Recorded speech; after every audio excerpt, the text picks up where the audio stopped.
ونؤمن به ونتوكل عليه ونعوذ بالله من شرور أنفسنا وسيئات أعمالنا من يهده الله فلا مضل له ومن يضلله فلا هادي له ونشهد أن لا إله إلا الله وحده لا شريك له ونشهد أن سيدنا ومولانا محمدا عبده ورسوله أرسله بالحق بشيرا ونذيرا وداعيا إلى الله بإذنه وسراجا منيرا صلى الله تعالى عليه وعلى آله وأصحابه وسلم تسليما كثيرا كثيرا.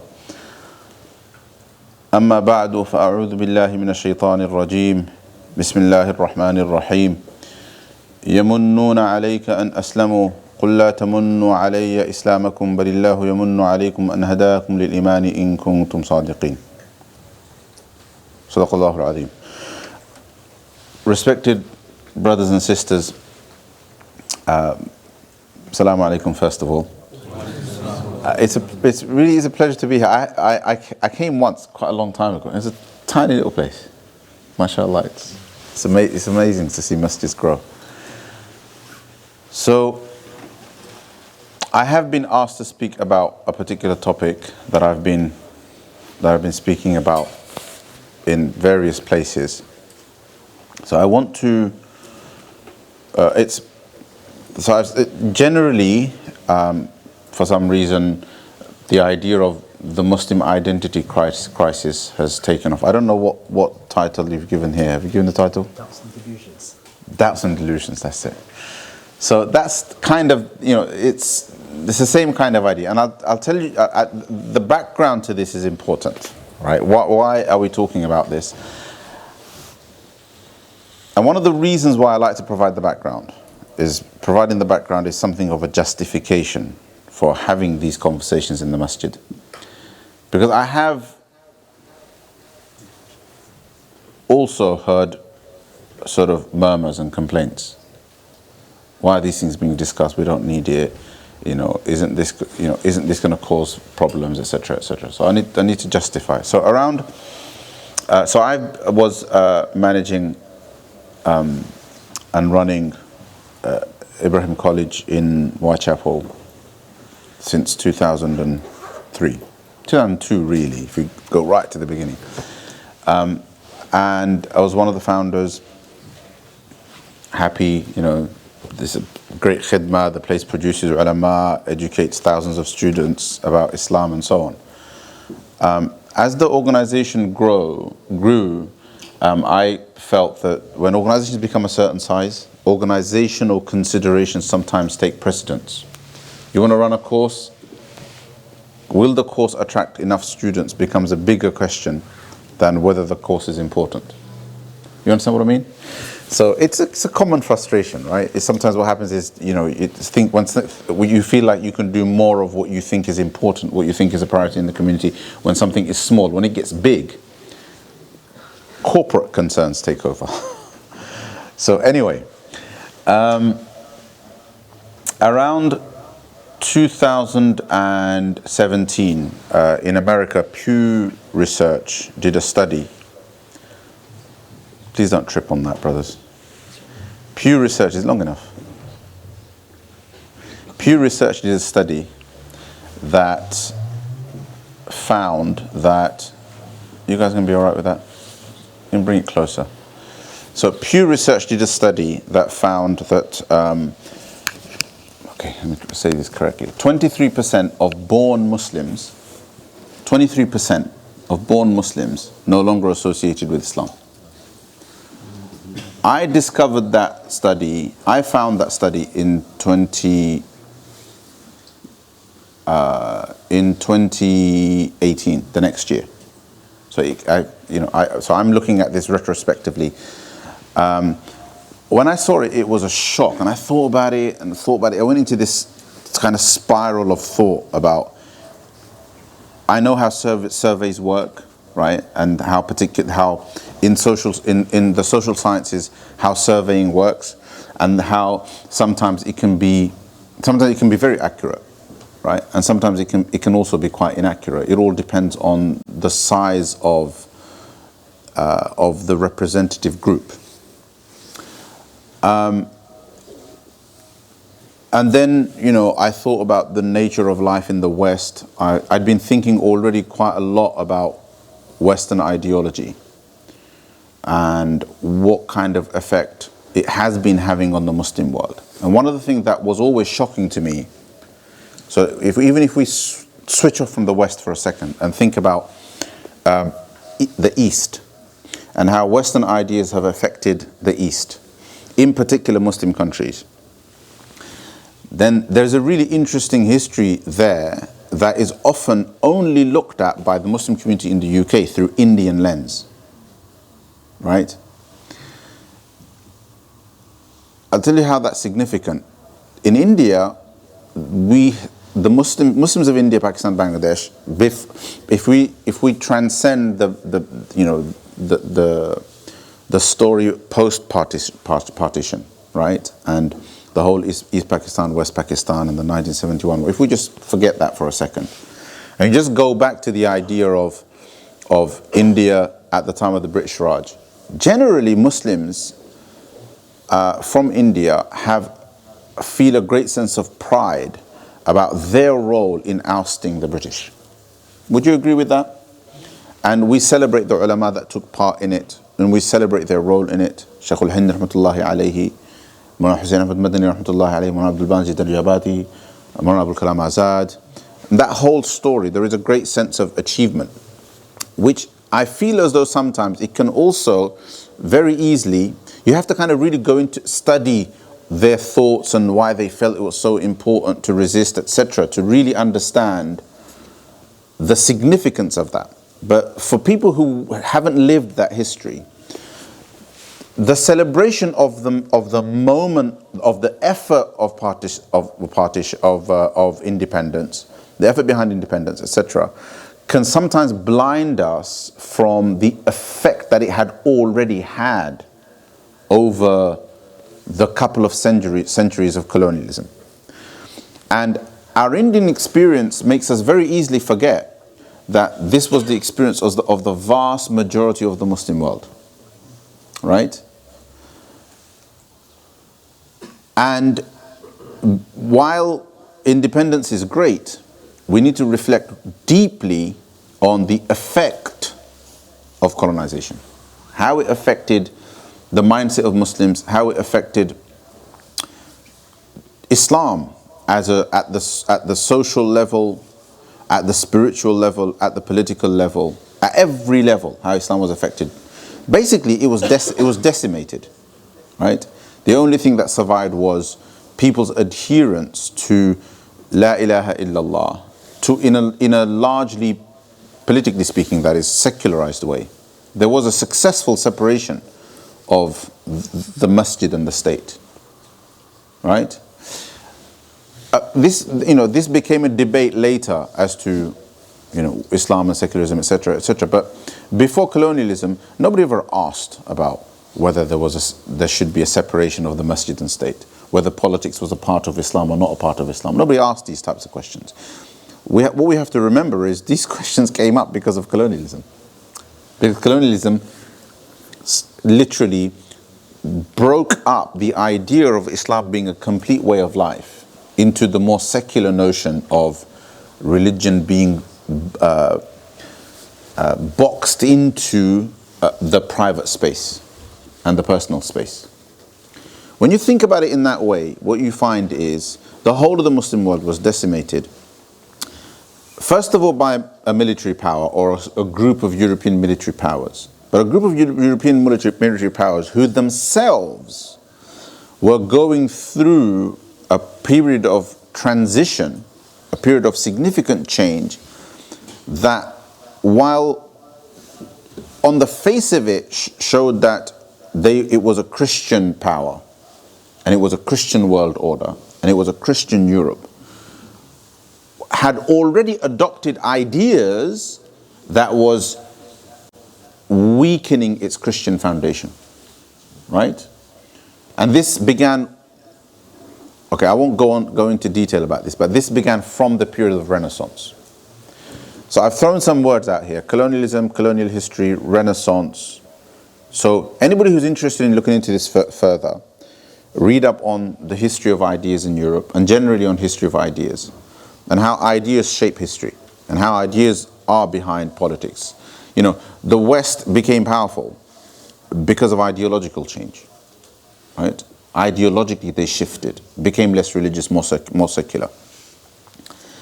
That is the story of change in Europe. That is the story of Europe's development.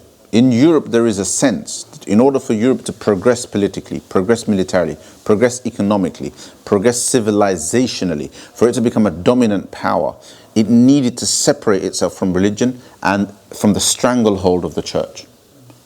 What is the message here? The message is, separate yourself from religion, you will progress. Keep yourself connected to religion. Exactly, right? This is the message. Generally, as Muslims connected to the masjid, we don't feel as though that is the case with Islam, right? So we can't be blamed for assuming that that mindset doesn't exist in the Muslim world. But it does. And colonialism gave that mindset to the Muslim world. And to really understand this, you have to look at what happened in Egypt, right? Around the time of the kind of modernist movement led by people like Muhammad Abduh, who actually articulated a message of change in religion to make it more adaptable to the modern world, so that Islam could grow in the same way that Europe grew. That Europe grew. And rather than a complete rejection of Islam, they wanted a change in Islam, right? And its influence grew to the extent that even the seat of Al-Azhar adopted this ideology, right? And the ideology went as far as denying things like the mu'jizat, denying miracles of the Quran. Very similar to how Sir Sayyid Ahmad Khan did in India, right? There was a more rationalist approach. The idea being that in order to regain our power, our political power, we had to follow Europe's example. And we can never grow in the right direction and progress in the right way if we continue to contradict the principles of rationality and science. So therefore, things that appear to not make sense, that were too abstract and metaphysical, such as ideas like the malaika, right, needed to be reinterpreted and explained in a different way. These types of ideas not only were presented and articulated and hundreds of pages dedicated to them, but they became so influential that they became the standard ideology even in places like Al-Azhar for a while, right? Have you ever wondered why so many Muslims in Pakistan and Bangladesh? I'm from Bangladesh, right? So I'll speak about my country. I don't like speaking about other people's countries because it's like, you know, people can accuse you of not knowing what you're talking about. But a significant portion of Bangladesh is secular. The secularism as a principle is even in the villages, even village people. I remember speaking to my aunt once about ulama demonstrating against some injustice and so on and so forth, and this conversation came up, and she's an ordinary basic level educated woman from the village, and she was like, well, ulama shouldn't get involved in politics, right? And in my mind I'm thinking, like, what do you know about Islam and secularism? You know, like, but here you are making a very, very powerful secular statement.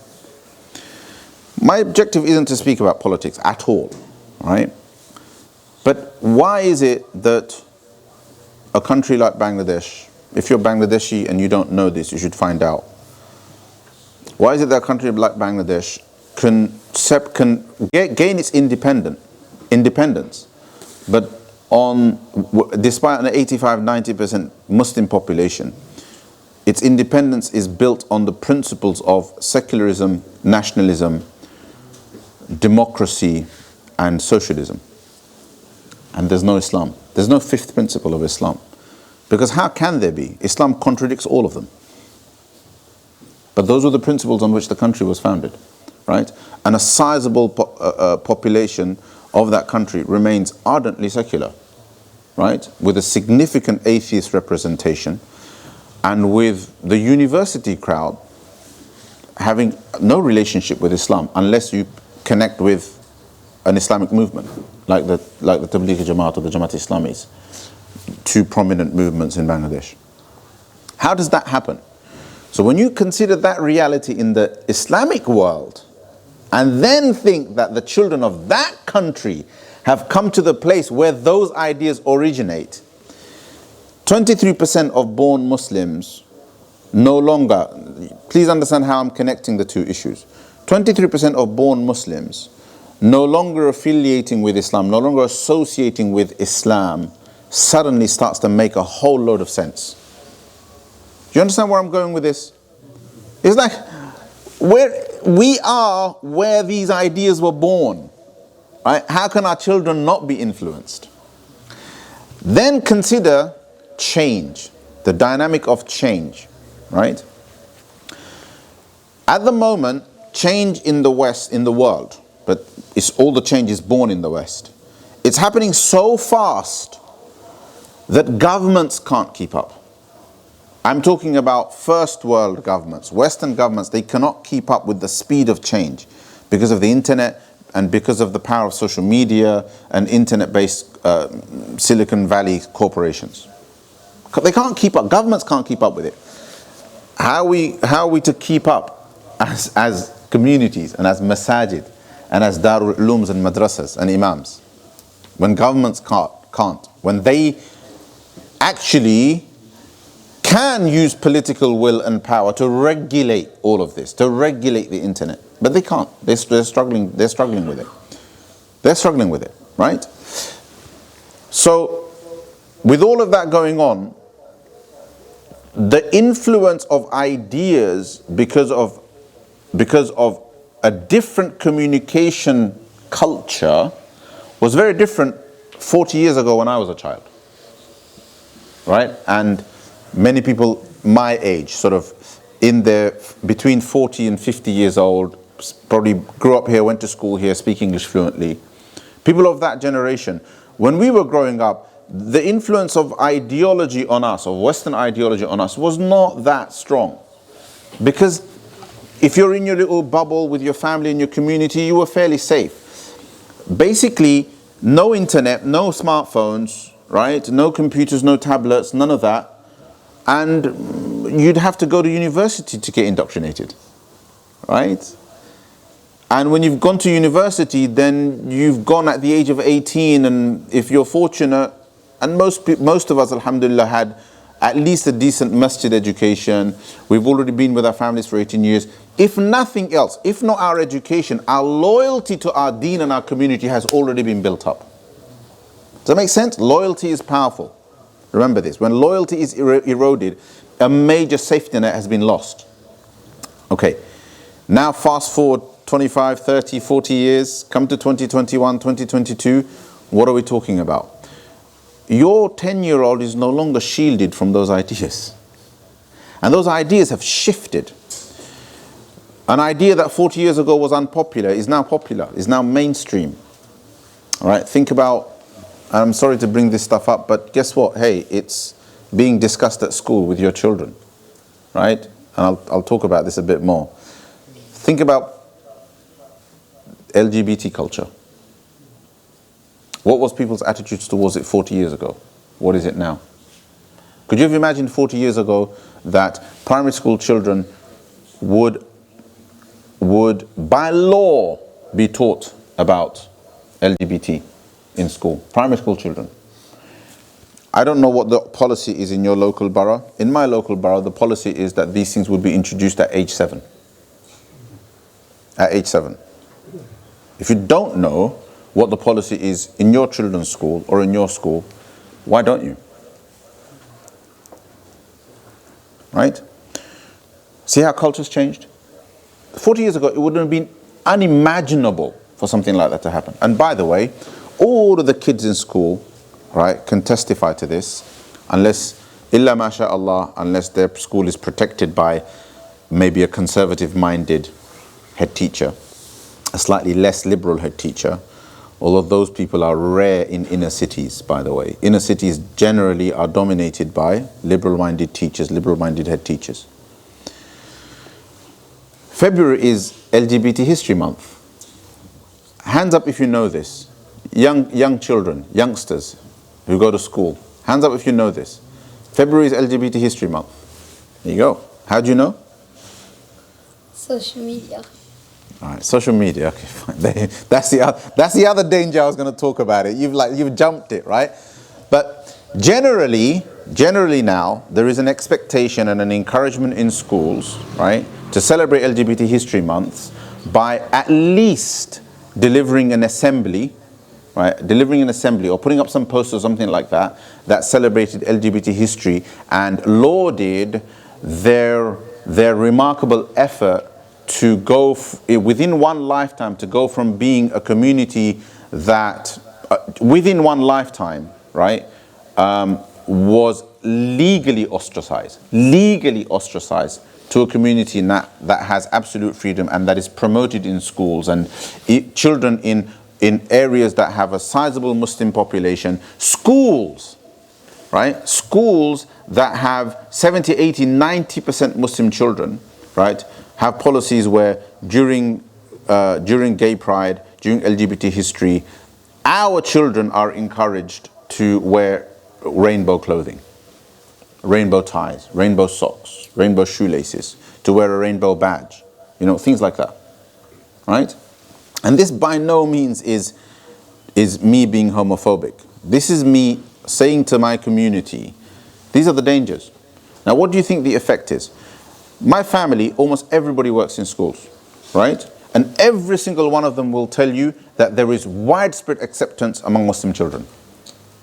Why wouldn't there be? What's the problem? What's the problem? Here's a minority, persecuted community. Why should we not stand up for their rights? Are we not a minority?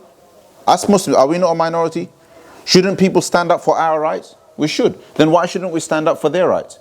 Right? For the basic logic for young people is, this is the right thing to do. Whether I agree with it or not is besides the point. This is the right thing to do. Right? We should stand up for their rights. Do you understand where I'm coming from?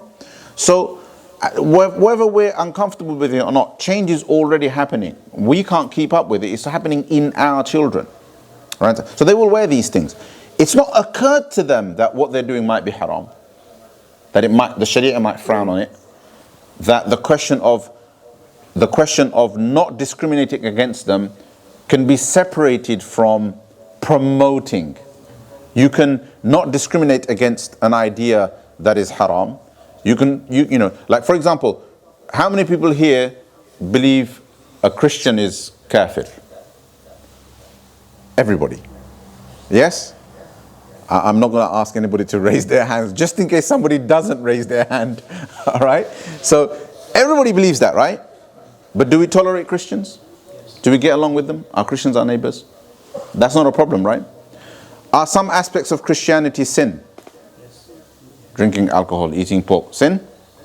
Yet, we can get along with Christians. We have interfaith, we have all of that stuff, right? We live in a Christian country. That tolerance is there, right? So, the principle is there, it's established, right? Here's kufr, and we have an understanding of how to manage our relationship with that kufr, right? If you express that same attitude with LGBT issues, you're going to be branded homophobic. I guarantee you, you're going to be branded homophobic. All right?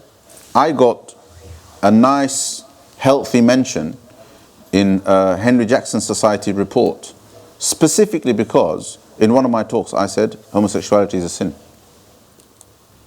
How is that a problem in 21st century Britain?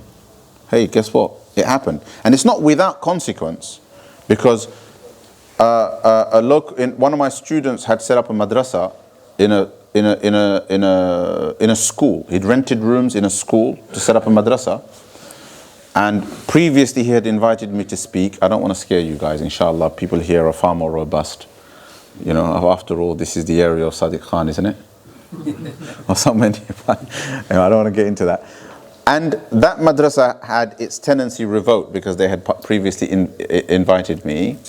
And the reporter who did the expose relied on the Henry Jackson Society report. Can you see how the dots get connected?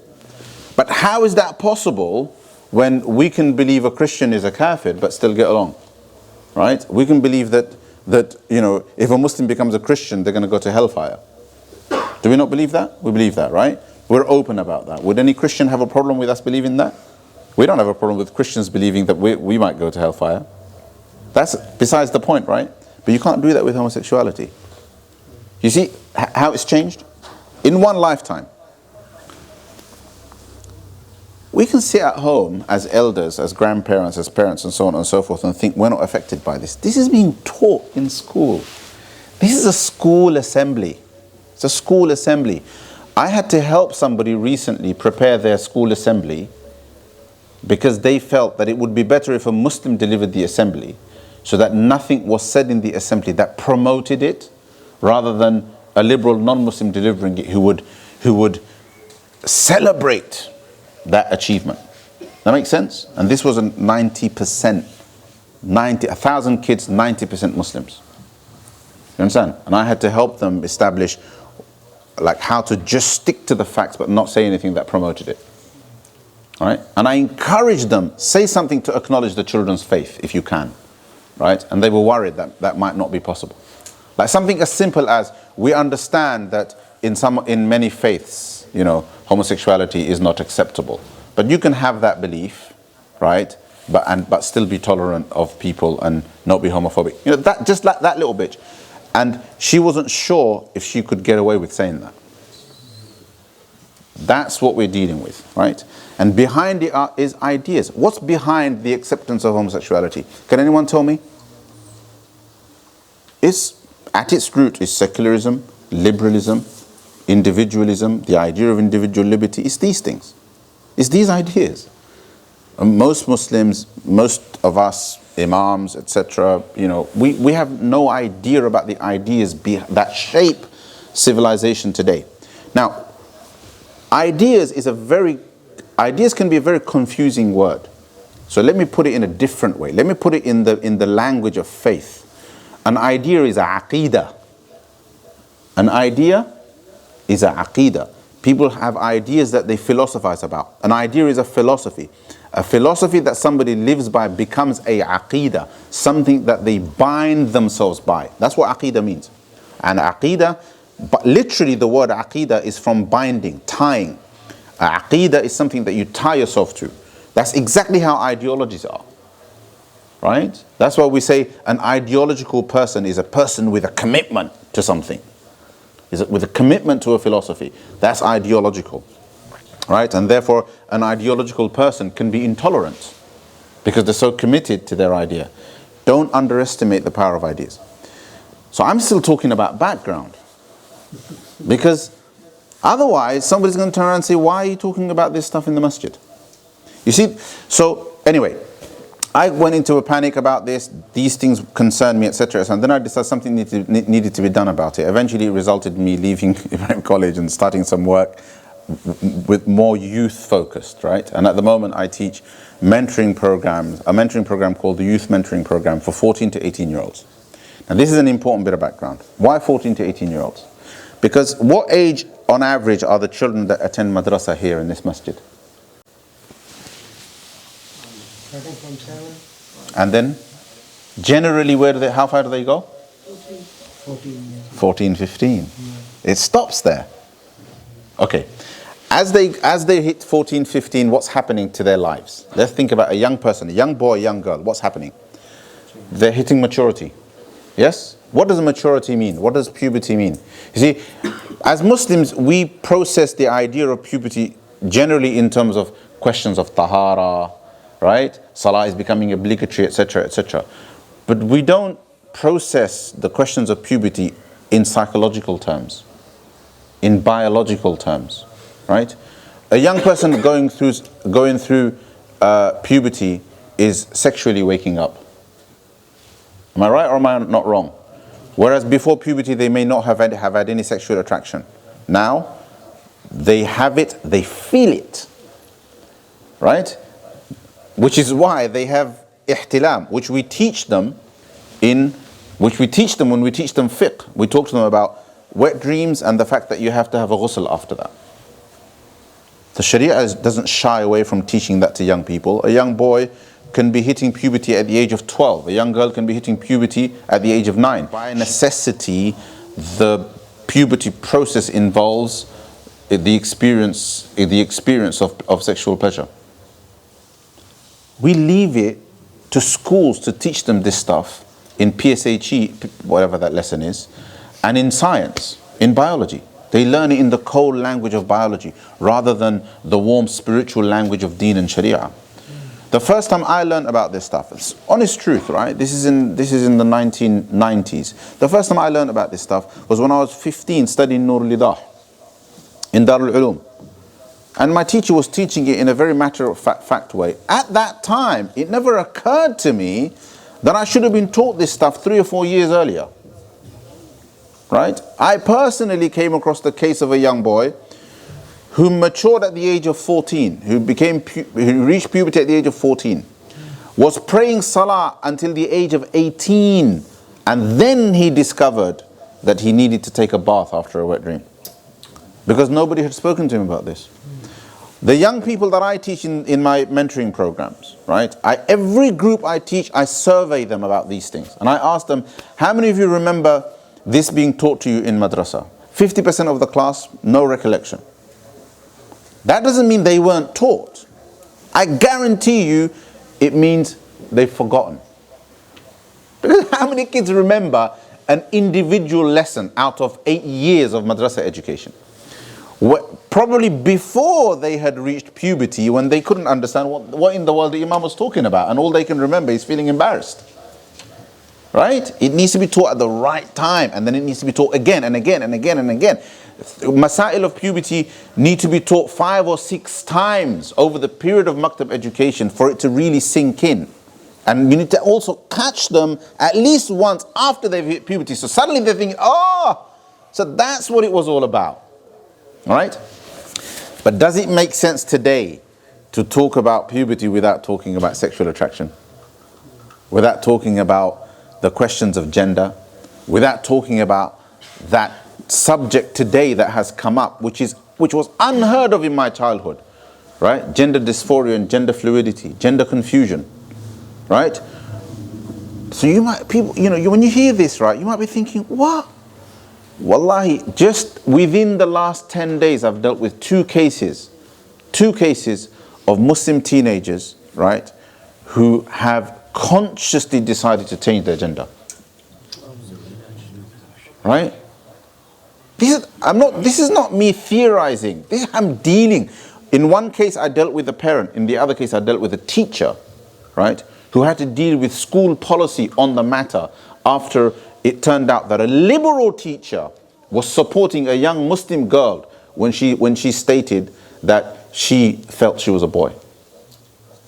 So what do you think that liberal teacher is going to do? She's a friend of the LGBT community, liberal teacher. What do you think she's going to do? Is she going to offer her, is she going to tell her parents? No, she didn't tell the parents. Right? Why? Because health and safety. Parents are religious. They might force her to do something that she doesn't want to do.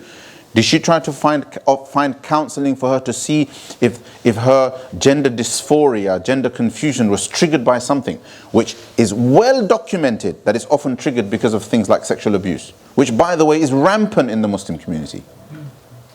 Right? Something like that can trigger it. The other case that I was dealing with, the parents didn't know for 4 years. And the girl was receiving transitional therapy for 4 years.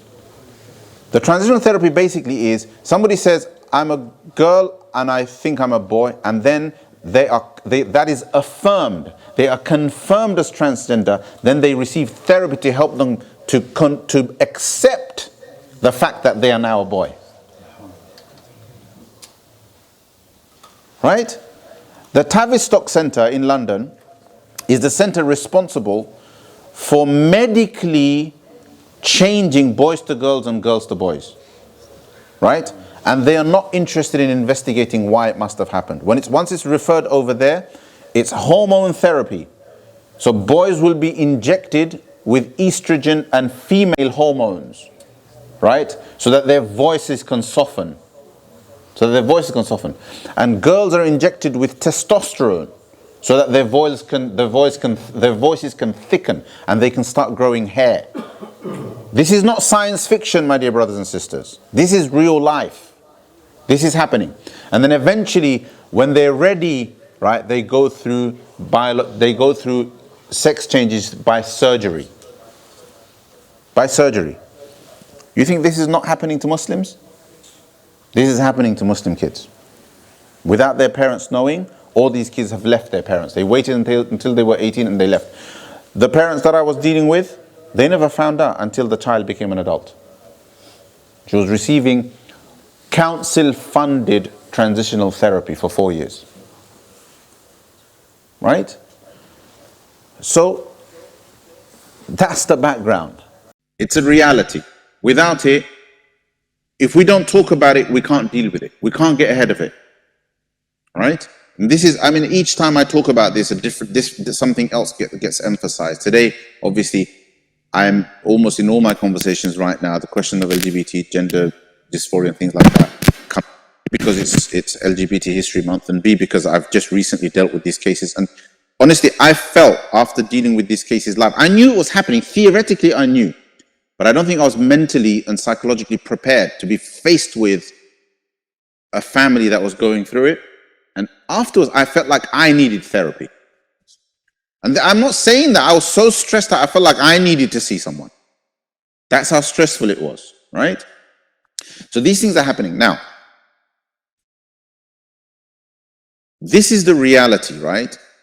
I believe, with all of that taken into consideration, with what I am now experiencing in these 2 years since I left Ibrahim College, working on the front lines, these cases to me are not the primary focus of my work, by the way. The LGBT issue and this gender thing that I focused on, it's not the primary focus of my work. The primary focus of my work is educating young people about things that cause doubts, ideas that cause doubts in their iman, and how to deal with them. To anticipate these things before they happen, so that they're already tooled up, right, with the education, and to counsel the kids for whom it's too late.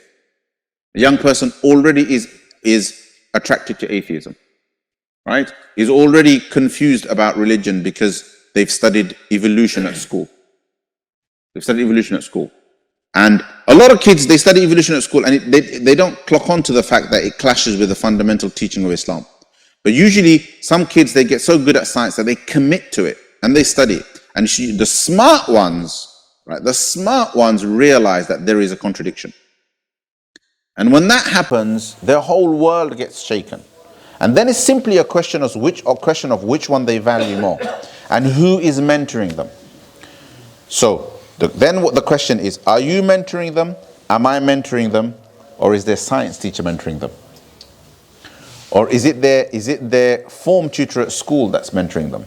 Who have they gone to with that question? Is it their RE teacher? The first time I ran a training program for ulama on how to have conversations about iman and doubts with young people, the training program, I had no plans for it. It was triggered by a Maulana calling me from a town up north where 6 girls had apostated between the ages of 12 and 16. Just note the age. Between the ages of 12 and 16. Why? Because of the influence of their RE teacher. I ran a summer course over just this last summer holidays. I ran a summer course to kind of introduce some of these concepts and to teach my Iman course, right? In which I focus on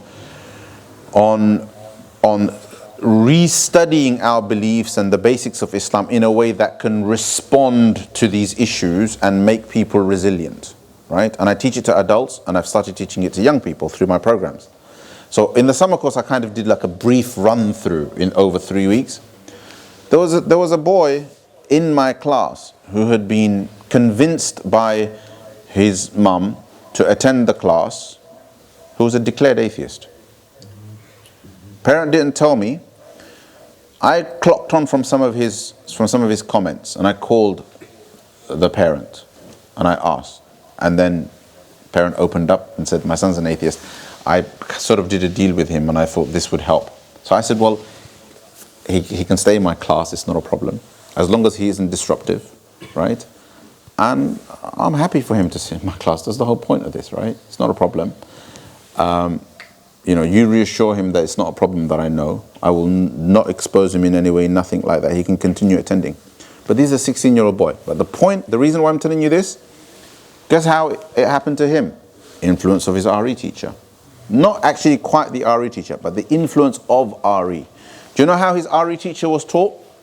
In the very first lesson, in some of the early lessons, right? The teacher said, how many of you believe in God?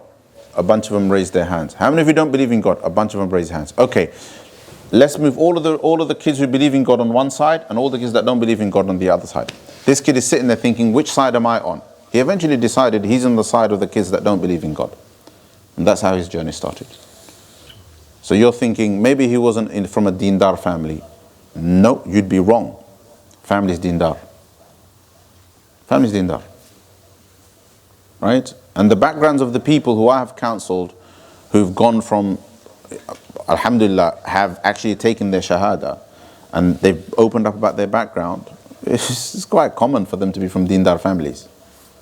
Right? They still say inshallah, mashallah, still, some of them still even pray. In fact, the BBC did an article, did a radio piece, I believe it was, where they interviewed people who were outwardly completely religious. A girl in niqab, a boy, hafiz of the Quran, who's still doing his door, still doing his revision, doesn't believe in Allah. Right? Question is, how does it happen? If you understand how it happens, then it won't surprise us. It no longer surprises me. To me, 23% born Muslims leaving the deen is no longer surprising after encountering all of this. Right? I'm just trying to share it with you so that we wise up to this and realize we have to take significant action. This masjid is beautiful. That's great. You've spent a lot of money to go from the little box that it was when I first came here to where it is now. But now you need to be spending tens of thousands of pounds a year running services and educational programs and mentoring programs for young people to make sure that we preempt the ideas that will shape their thinking in the future. So that the ideas that shape their future is Islam, because we have already convinced them that it's the truth. A young boy, and today is going to be the day I speak based on my experience. I don't always do this. A young boy I was counseling, young teenager, 14 years old. He thinks he's an atheist, right? And this is for all of the young people here, all you youngsters going to secondary school, college, etc. Listen to this, right? So I said to him, okay, in my experience, I said, I'm going to give you a little challenge and you try to counter it. You try to prove me wrong. In my experience, almost everybody that has left Islam, right, has left Islam because they don't know Islam. Almost every person that I have counseled, every person that I've encountered, they've left Islam because they don't know Islam. But they think they know Islam. So when they learn about atheism, when they learn about science, when they learn about those things, and then they compare that to Islam, they think they're comparing it to all of Islam because they know Islam. Why? What makes them think they know Islam? And listen to this. They think they know Islam because they're born Muslim, because they grew up in a Muslim family, and because they attended madrasa. They attended madrasa in the masjid. So they feel, of course I'm knowledgeable, right? I know about Islam, but it doesn't add up. It doesn't make sense compared to what I'm studying in science. It doesn't make sense compared to what my RE teacher says. It doesn't make sense compared to what I studied in humanities class. It doesn't make sense compared to some of the questions that came up in this novel. It doesn't make sense compared to some of the ideas that were portrayed in this movie, in this television program, or what that troll said when he posted a comment on Sheikh so-and-so's talk. Because sometimes the first time a young religious boy encounters atheism is because of a troll on social media. Right? Because they're following a sheikh, good kid, right? Is listening to a talk. Parents, teachers, everybody's encouraged them. Listen to this online. Listen to this talk. I've done it. We all do it. Nothing wrong with that. But then what do young people do? They love reading the comments. They love reading the comments. When they read the comments, what happens? You end up with some atheist troll. Some atheist troll starts attacking something in the talk. It's happened to my talks on YouTube. You get some atheist troll. The shuyukh don't have time to follow these comments. They don't have time to delete them and keep their comments clean.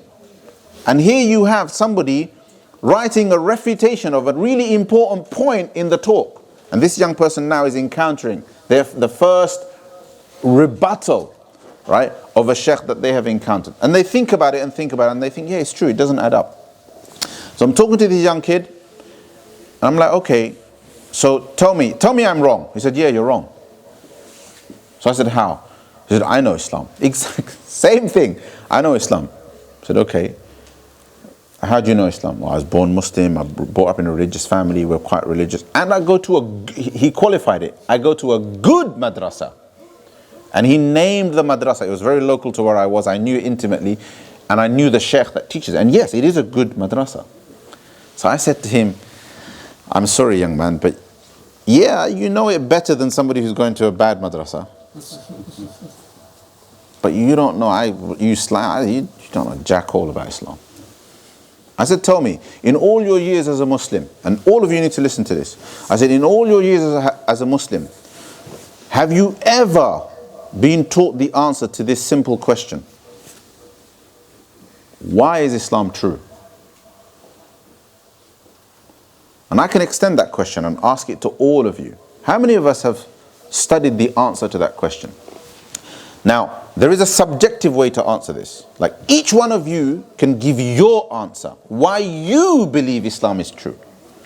But why you believe Islam is true, objectively may have no weight. Meaning, it might be really powerful for you. It could be because you saw the Prophet in a dream. It could be because of the peace you feel when you do dhikr. But that's of no value to a rational person who's trying to investigate that question independently and objectively. So therefore, your reason is subjective. How many people have objectively and theoretically and systematically been taught the answer to the question, why is Islam true? Next question, why is Muhammad ﷺ a true messenger of Allah? Why is the Quran the true word of Allah? The only people that have dealt with this stuff on YouTube and so on and so forth are the Zakir Naik types and Shaykh Ahmad Didat back in the day in his interesting style and a few other people. But that's not what the majority of young people are watching. That's not what they're consuming. They're consuming Mr. Beast and Dan TDM and come on guys, shout some others out. I was about to say KSI. KSI, I don't know who he is. My kids aren't following that guy. But you see what I mean? That's what they're watching on YouTube. They're not watching Yaqeen Institute videos or Hamza Zortzis and Sapiens Institute talking about why Allah is worthy of worship. That's not what they're watching. They're not watching videos of me talking about this stuff. That's boring. Right? They're watching these guys having fun. You know, who's that guy that gives away cash? Mr. Beast, right? He's giving away all that cash. Now I want some of that cash. I want to join that company. That's what our kids are watching, right? And you know what? It's a lot more innocent than watching some Hollywood movie, right? But the point is they're not watching all this other stuff. But I'll tell you what they are doing though. They're attending madrasa. They could be taught this stuff in madrasa. They could be taught the answer to those questions in madrasa. But they're not because we haven't. And we're all to blame. The imam isn't to blame. The madrasa teacher isn't. We're all to blame. We're all asleep about what's going on around us. They're not being taught to these things because we think it's not necessary. They don't need it. They're going to be okay. They're going to be safe. Why? I mean, how can we think that they're going to be safe when we haven't fulfilled the most basic obligation, right? Which is to give them relevant, adequate knowledge. That when we haven't made sure that they fulfilled talabul ilmi faridatun ala kulli Muslim. Right? That we have not followed the example of our pious forebears. What happened when the Qadariyya fitna came up at the time of the Sahaba? Right? They defeated it intellectually. What happened when the Khawarij came up? Abdullah ibn Abbas radiallahu anhu debated them, defeated them. Then they were crushed by Ali radiallahu anhu. The war didn't happen first. Abdullah ibn Abbas radiallahu anhu, he first debated them, thousands of them converted back to mainstream Islam. Then there was the battle with the rest. Right? When the Mu'tazili fitna happened, the ulama defeated them even though they had the support of the Khalifa of the time. The Khalifa of the time had become Mu'tazili, right? Yet they were defeated by the ulama. Every single fitna, that's how they did it. But they did it by understanding the nature of the fitna and then overcoming it with Islamic arguments, right? We're not doing that today, right? And these things need to be taught to every single child in an age-appropriate way in this day and age. Without it, how can we be confident they're going to be safe? Not in the 3rd century or 4th century, not when faced by the fitna of the Qadariyah, but in an age where the ideas are bombarding them from everywhere. And their desires make those ideas attractive.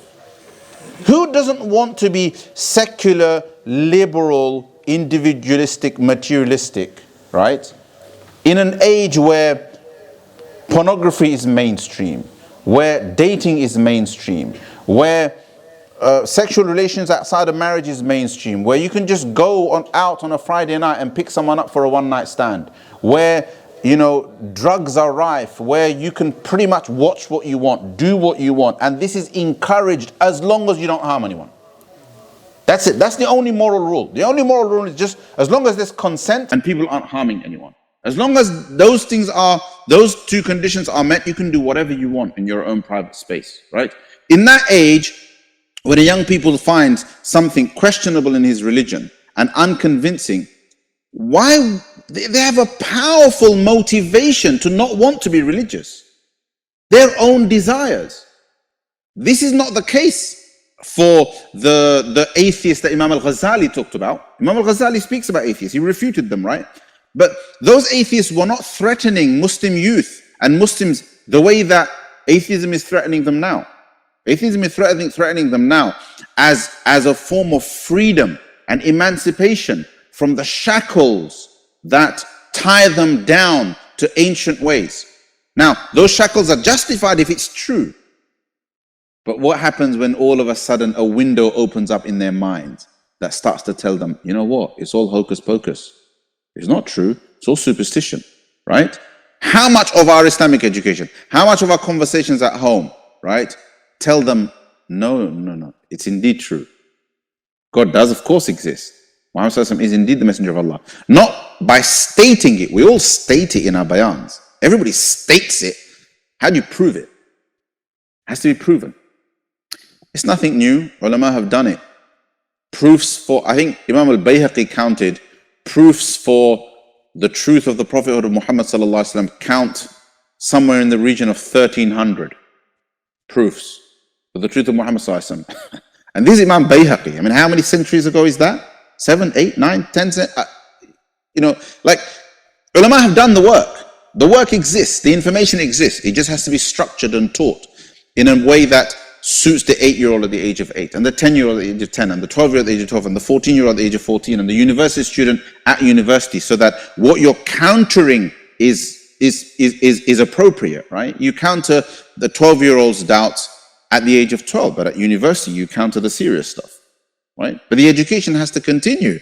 Okay, it's their GCSEs, they're getting busy. They can't attend 5 days madrasa. 6 hours a week they can't attend. So give them something shorter. Make it 2 days a week. But continue their Islamic education. So why do I target 14 to 18-year-olds? Does it answer the question? I mean, who said it was okay for their Islamic education to stop? So they've sexually awakened, right? They are now morally independent. Whether parents like it or not, they are making their own independent moral decisions because they now have independent thought, right? They are now being introduced to ideas that they finally understand for themselves. They are making decisions about who they are, existential questions. Who am I? What kind of person do I want to be? What do I believe in? Right? And they live in a world that says, you know what? As long as you don't harm anyone, you can believe in whatever the heck you want. As long as you don't harm someone, you can believe in whatever you want. You know, what day is it today? Friday, right? Yesterday, I had one of my classes. I was showing, this is so weird, right? I want to tell you guys, because my students, they didn't know how to respond to this. First, they thought I was joking, right? And I was messing around, and I was exaggerating. I said to them that this idea of you can be whoever you want is so extreme now in the West that in some societies, a person, then I told them the story. I said, no, actually, not in some societies. There's an actual story of a person who who in his 50s decided that he was a transgender child. But all his life, he'd lived a lie. He had a wife and 6 children, family. And at the age of 52, he decided, I'm a transgender child. Guess what age? 6. He thought he was a 6-year-old child. He's from Canada, where, you know Canada, right? Super liberal. Super liberal, you know about Canada, right? You know, Mr. Whatever his name is. Is he Prime Minister or President? Is it Prime Minister or President in Canada? Trudeau, right? Prime Minister. So Prime Minister Justin Trudeau is very liberal, right? It's a liberal government. So, you know, you can be whatever you want, right? This guy left his family. Obviously, when you leave your family and cause harm to them, that doesn't count. Family is fair game, right? So this whole Western kind of ethics of, as long as you don't harm anyone, it's okay. You can harm your family. Go, that's all right. You can break up a family and cheat on your wife and break up your family. That's not a problem. Nobody's going to put you in jail for that. You know, that's freedom of choice. Sorry, this is where it gets a bit cynical. So this guy leaves his family, no harm done, puts himself up for adoption, and then actually gets adopted by an elderly couple as their 6-year-old child. It's okay, it's all cool in a liberal world. And guess what? It's in the news. So my students, they're like, Ustad, nah, this is not true, you're joking. I'm like, it's true. No. So I opened up the article, all right, and it was a Zoom lesson, so I was sharing screen, and I just, without telling them, I just put it up on the screen. One of them was like, Ustad, take it off. I can't bear to look at it, because there was a picture of the guy, dressed as a 6-year-old, still had a stubble, do you understand, holding dolls. And another picture of him with his adoptive parents. This is how far it goes. But the point is, though, at its roots, though, liberalism is going to sound really attractive to you all, because it's saying, oh, you know, liberalism is about individual liberty, you know, everybody's free, you can do whatever you want. And that same idea also gives you the freedom to be a Muslim. So what's not to like? But we have to understand the boundaries. We have to understand the boundaries between what is normal and what isn't, right? Then you have to deal with things like, okay, well, normal is whatever science says is normal. Do you understand? And then there's a whole conversation about science. So proof. It's not good enough to say to your 14-year-old, tu Musliman hai, tu Musliman ka bachcha hai. That's not good enough. You're Muslim, you're son of a Muslim, you know who you are. You can't order a person to think correctly. You have to reason. You have to reason with them and convince them to think correctly. And then pray to Allah that they are indeed convinced, that the light of Hidayah has been lit inside of them or remains lit. After the convincing conversation, they still need Hidayah from Allah subhanahu wa ta'ala, right? But the convincing conversation and the reasoning still has to happen. Otherwise, the Quran would just be a book of commands. Allah would have just given commands. No, but Allah subhanahu wa ta'ala says that He sent down messengers bil bayyinati wa zubur, with proofs and books. Bil bayyinati wa zubur.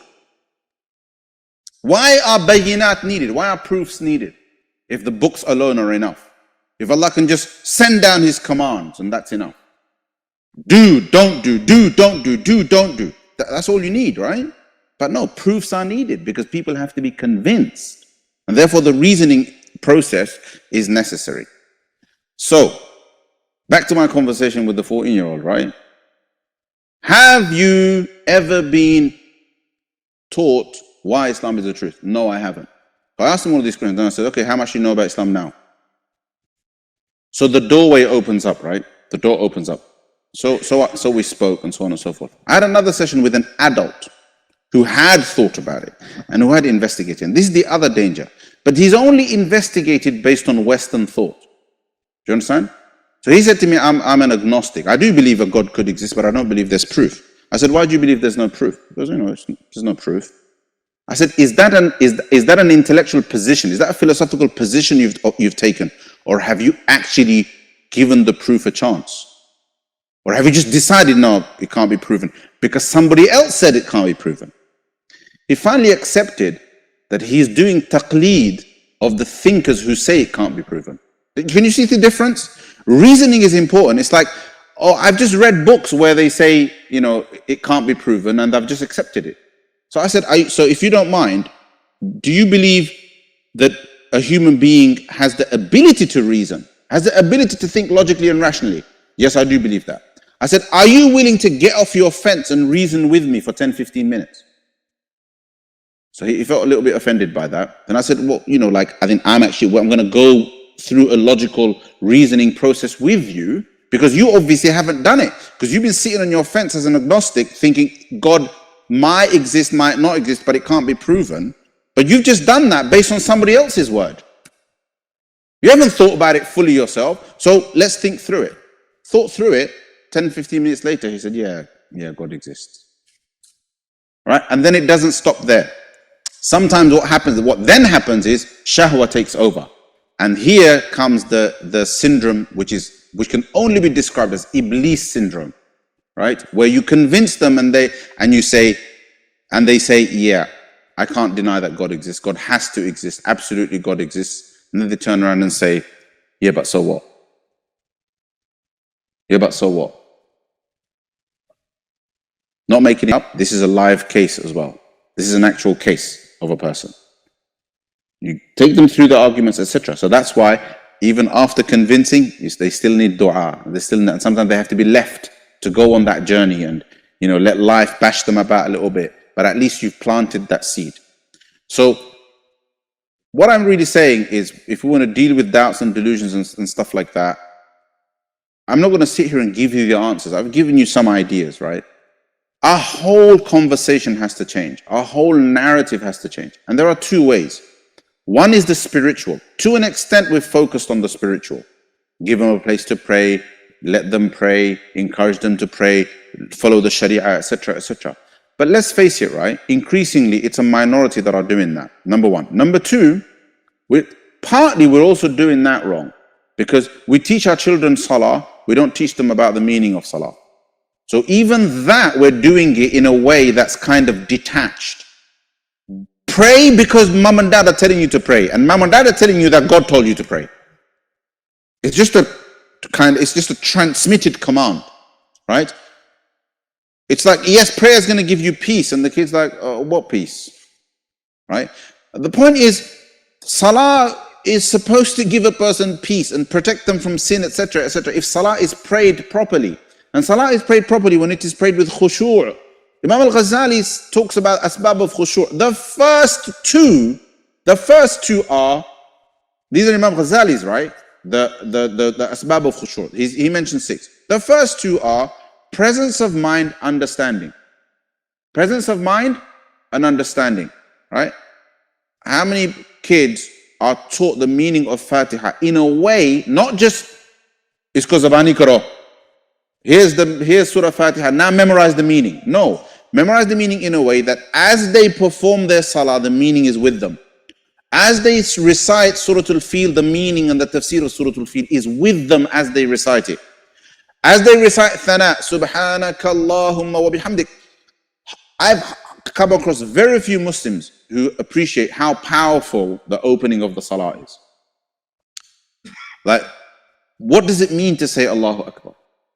What is magnifying Allah and saying Allahu Akbar? And why do we do it at that point? And then, and the fact that this is a direct response to a command of Allah, right? Yeah. Allah describes people as, as they remember Allah and they pray, right? ذَكَرَ اسْمَ رَبِّهِ فَصَلَّى. And then Allah subhanahu wa ta'ala declares salah is dhikr. أَقِمِ الصَّلَاةَ لِذِكْرِ. Don't pray for the sake of prayer. Pray for my remembrance. And then that remembrance is then throughout salah. That salah actually means dua. Right? Do you ever make dua without knowing what you're saying?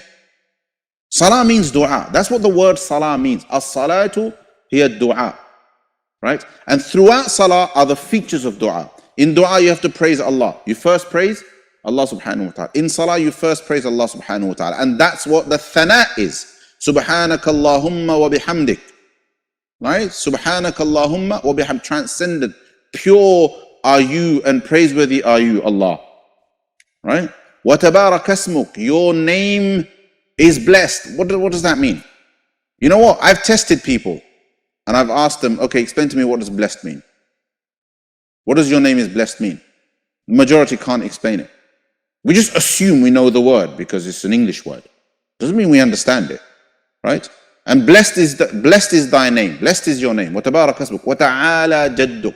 And lofty and raised is your majesty. Wa ta'ala jadduk. Wa la ilaha ghayruk. And there is no God but you. That's what you say when you start salah. Most significantly, whether you fully appreciate that or not, you start by praising Allah subhanahu wa ta'ala, which is also what you do when you start making any dua. Well, at least what you're supposed to do. You're supposed to praise Allah first. All right? Dua features sending blessings on the Prophet ﷺ. So therefore, salah features sending blessings on the Prophet ﷺ. And salah features recitation of the Quran. What is recitation of the Quran? The greatest dhikr. Wala dhikrullahi akbar. And salah is for dhikr. Right? And then in salah, there is a dhikr that we recite in every single rak'ah. The Fatiha. As-sab'ul mathani wal Quran al-azim. The Quran describes it as the oft-repeated seven. The oft-repeated seven. And the great Quran. The Quran describes the Fatiha as the great Quran. The whole of the Quran is summarized inside Surah Al-Fatiha. That is the power of Surah Al-Fatiha. And guess what Surah Al-Fatiha is? Surah Al-Fatiha is basically a dua.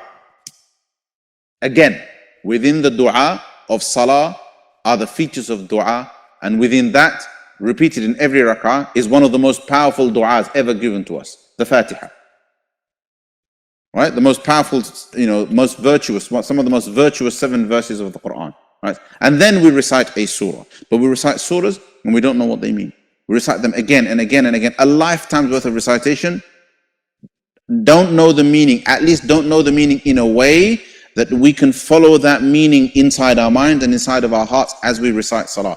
Because I'm telling you, if we get into the habit of doing that, suddenly we will be picking and choosing our verses based on how those verses make us feel. Because feeling comes from knowing meaning, right? Sometimes it can come from tune, and that's what we generally seek. That's the lazy way. A nice reciter makes me cry. No, let the meaning make you cry. Let the meaning make you cry. Yeah, you might not have the voice to recite like that guy, but you certainly have the intelligence to know the meaning. You see what I'm saying? So yes, we do teach them spirituality, but we don't teach it effectively. All right? So there's 2 ways that Iman is protected. One is intellectually, the other is spiritually. While we do some of the spiritual work, we don't do it effectively enough. And the intellectual work, I'm sorry to say, brothers and sisters, we don't do at all. At least, that's not fair. We do some of it, but we don't do it in a way that builds resilience of Iman based upon the dangers of the 21st century. The analogy is, we live in a jungle, a dangerous jungle, with dangerous animals around every corner. I don't know, call it the Serengeti, if you want the Saharan example or something like that, the African example, right? You live in the Serengeti and there's lions everywhere. You live there, you have to live there, right? And you raise your child, and you don't teach the child about the danger of the lion. Nope. You don't teach them how to operate that spear, right, that the natives use. Don't teach them how to defend themselves against the lion, how to survive, where to go, how to take shelter. Don't teach them any of that. Don't teach them any of the survival skills, right? You do one of 2 things. You either shelter them as though they're going to be, they can sit at home and do nothing all day long. So we shelter them. Or we send them out. Ja beta university mein ja. Mera beta doctor banega. Right? Go to university, son, you're going to become a doctor. And effectively what we have done is we have put our child inside the lion's mouth. We put it inside the lion's mouth, neck first. And we have given it no weapons, no means of survival. Right? And we've said, Ja beta doctor ban. That's the analogy. That's how we are living our lives. Right? And that's what we have to change. We have to wake up, we have to change the way we converse with young people, the way we connect with young people, the way we educate themselves. Now, there are 2 or 3 things that we all have to do. Number 1, everyone here has to be educated in why Islam is true. Everyone has to engage in that process. Okay? The best way to do it is from a position of Iman. That's sometimes what I say to young people who are like, I'm investigating. I'm trying to find out the truth. So I tell them, do you know what? I'm going to use the jungle analogy on you. When you go out in the jungle and you want to hunt for prey, the first thing you do is you give yourself a safe place where you can spend the night. Maybe a hunting lodge. From there, you go and investigate your truth. You go and hunt your truth. You go on your hunting trips. At the end of the day, there's a safe bed to sleep in where you're not going to be hunted by the hunted. Right? You're not going to be hunted by your prey. That's what you do. So you start from a position of Iman. From there, you can investigate.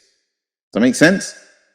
Another analogy, a kid said to me once, I'm open to the truth. I'm trying to find out. I'm trying to investigate other things. And like, yeah, but you don't know anything about Islam. So I'm like, you know what I said, what your analogy is? It's like, you're looking to buy a new house and you believe you need 3 bedrooms. And you think you need 3 bedrooms because you've never left your own bedroom. You've always turned right to go out the front door, but you've never turned left to go and see the rest of the house. Guess what? Maybe if you turn left and look around a bit, you might discover you already live in a 4-bedroom house. How's that for an analogy? That's how millions of Muslim youngsters are. They're out there looking for the truth somewhere. Oh, I want my 3-bedroom house. I'm going to look in here, look over there. They don't know. They live in a 4-bedroom house. They've never turned left to go see the rest of the house. They just turn right outside to just go down the stairs and go outside. That's it. Go roam around and learn what Islam is. You have everything that you need there, right? You see my point? Does that make sense? Do analogies work? They work. I mean, Allah subhanahu wa ta'ala uses them in the Quran, so I guess they work. Right. So, that's it. Hopefully that makes sense. You can check out the work that I do, the work that Yaqeen Institute does. These are some of the people that are at least putting the material out there. Sapiens Institute, Brother Hamza and his book, I suppose, the divine reality to a large extent deals with most of the questions of atheism. But I think before all of that, we need to learn our deen in a way that the way we understand our deen itself is strong enough. Because at the end of the day, if you're convinced that Allah is indeed one, and that Muhammad is indeed a true messenger of Allah, you're not gonna wonder about what atheists say and stuff like that. It's like, well, Allah and His Messenger tell the truth. Sadaqallahu wa rasuluh. Sadaqallahu wa rasuluh.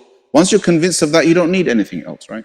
So there's that as well. But then also for the sake of da'wah, we need to know what the answers are. We need to know how to respond to these people. So everybody, we need to commit to that. Every adult needs to educate themselves on these things so that they can have the conversation with young people. Right? I will be on the LGBT month thing. I'll be running an event for ulama. Keep an eye out for it. I don't know how to. So, Mawarid Lifestyle on Telegram and Facebook, Insta. We're on all of that, right, guys? We're on Instagram. Yes, we're on Instagram. I hate that stuff. So, these brothers manage it. So what else? Where else are we? And the website, mawaridlifestyle.com, where you can get more information about the youth mentoring program and things like that. To find out more information, I'm going to be running a parents' workshop on how to respond to the LGBT stuff. The majority of Muslim children will be exposed to lots of conversations about LGBT in this month. So one of the things that I believe every masjid and every madrasa should do is look at the secular calendar. Look at all of the events that are happening in the year, all of the calendar entries, and make sure that children are taught a counter narrative to all of the things that they're going to be exposed to that might cause problems inside their minds. That's really, really important. So I'll be doing a specific ulama event, Maulana, and also a parent event on this issue. And I would like to see mentoring provision for older teenagers in every masjid, because I can't mentor every teenager in the country, obviously. And some change in our maktab provision to incorporate the kind of education necessary for them to become resilient in their iman, as well as to make the spiritual aspect of our teachings. By spiritual aspect, what do I mean? Ibadah and things like that, more meaningful for them. So I hope that is the beginning of some sort of a formula, inshallah ta'ala.